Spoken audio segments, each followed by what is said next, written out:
इस वीडियो में हम सर्कल्स से रिलेटेड इस थ्योरम का प्रूफ देखेंगे। सपोज हमें कोई भी रेडियस का सर्कल है। सपोज सर्कल पर एक आर्क है, आर्क ए ओ बी, और सर्कल के सर्कमफेरेंस पे पॉइंट है, पॉइंट पी। ये point P arc A O B को छोड़ के बाकी के सर्कमफेरेंस पे कहीं पे भी ले सकते हैं।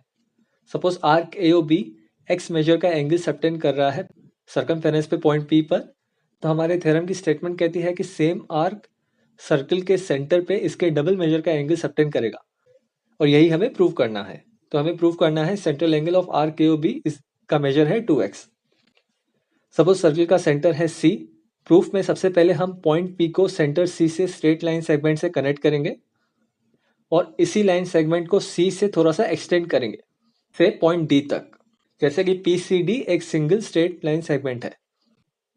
तो हम प्रूफ में सबसे पहले इसे लिखेंगे, connect point P to the center C with a line segment and extend the same line segment through C up till D।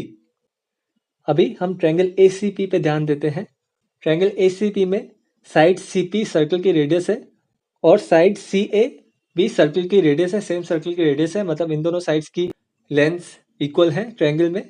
हमें पता है ट्रायंगल में इक्वल साइड्स के ऑपोजिट इंटीरियर एंगल्स के मेजर्स भी इक्वल होते हैं। मतलब ये एंगल का मेजर अगर y है तो इस एंगल का मेजर भी y है। इसी ट्रायंगल में साइड PC को एक्सटेंड किया हुआ है C से, और ये जो एक्सटेंशन है CD जो ट्रायंगल के एडजेसेंट साइड CA के साथ एंगल बना रही है ट्रायंगल के बाहर, इसे हम एक्सटीरियर एंगल कहते हैं ट्रायंगल का। और ये वाला एंगल जो ट्रायंगल के अंदर है ये इंटीरियर एंगल है जो इस एक्सटीरियर एंगल के बाजू में है, और ये दूसरे दो इंटीरियर एंगल्स इस एक्सटीरियर एंगल के रिलेशन में ऑपोजिट इंटीरियर एंगल्स हैं। और हमें पता है कि एक्सटीरियर एंगल का मेजर ऑपोजिट इंटीरियर एंगल्स के मेजर्स के सम के बराबर होता है एक्सटीरियर एंगल थ्योरम के अनुसार। तो मतलब एक्सटीरियर एंगल ACD का मेजर होगा y + y 2y के बराबर। तो ये सारी डेटा हम लिखेंगे in triangle ACP side CP is equal to side CA, कि वो सेम सर्कल की रेडिया है। इन इक्वल साइड्स के ऑपोजिट एंगल्स के मेजर्स भी इक्वल हैं। सपोज ये एंगल्स के मेजर्स हैं y।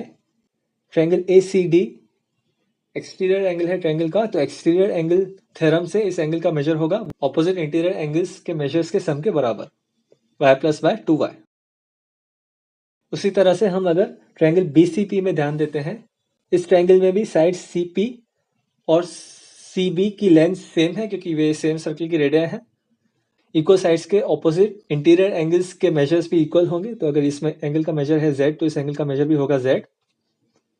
और इस ट्रायंगल में भी ट्रायंगल BCP में भी PC को एक्सटेंड किया हुआ है D तक, और ये एक्सटेंशन जो ट्रायंगल में एडजेसेंट साइड BC के साथ एंगल बना रहा है ट्रायंगल के बाहर, ये इस ट्रायंगल का एक्सटीरियर एंगल है, और इस एंगल का मेजर भी होगा Z + Z, मतलब सम ऑफ ऑपोजिट इंटीरियर एंगल्स।